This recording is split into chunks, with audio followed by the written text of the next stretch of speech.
रसूलुल्लाह सल्लल्लाहु अलैहि वसल्लम ने फरमाया अर्बउन इज़ा कुन्ना फ़ीक फ़ला अलैक मा फ़ातक मिन अद-दुनिया।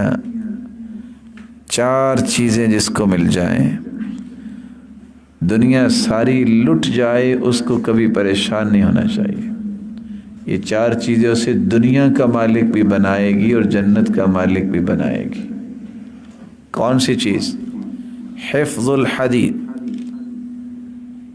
सिद्क़ुल हदीस, बात की सच्चाई। आप सल्लल्लाहु अलैहि वसल्लम 40 साल के बाद नबूवत मिली। दुश्मन भी सादिक और अमीन कहते थे कि नहीं? आज कौन सा वालिद है जो कहता है बेटा मैं तुम्हें इसलिए पढ़ा रहा हूं कि तुम सादिक बनोगे, तुम अमीन बनोगे?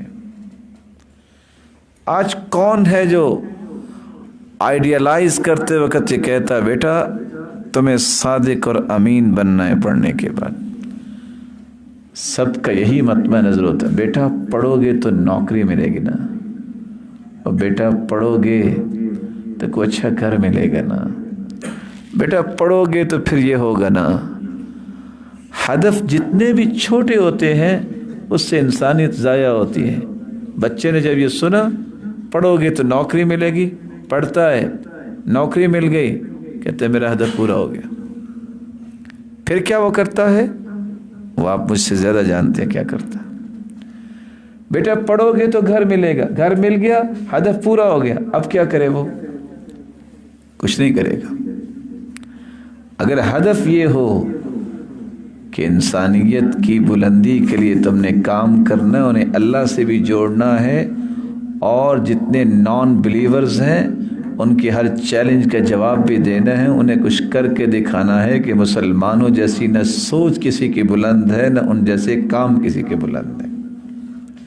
आपका मुकाबला जहाँ शैतान से है, वहाँ शैतान के चेलों से भी आपका मुकाबला है, यहूदियों और ईसाइयों से भी मुकाबला है। एक मुसलमान को ये बात सामने रखनी चाहिए कि मिन हैसुल कौम, मुझे अपनी कौम को, अपनी मिल्लत को बुलंद करना है। रसूल अकरम सल्लल्लाहु अलैहि वसल्लम ने इसलिए फरमाया था सिद्क़ुल हदीस, ज़ुबान की सच्चाई,